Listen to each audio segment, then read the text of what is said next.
Today I decided to change up my hair. I thought of a hair color that would both suit me and the haircut. Can you guess what type of haircut I went for? She also did a keratin treatment on my hair, and it was amazing. If you guessed Pixie cut, then you're right.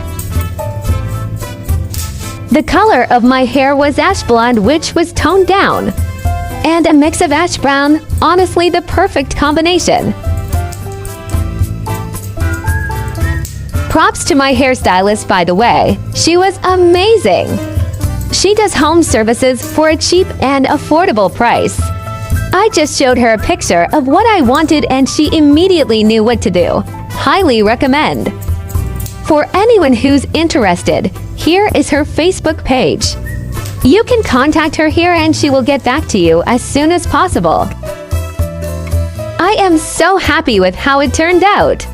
I look so different and I feel more confident and pretty.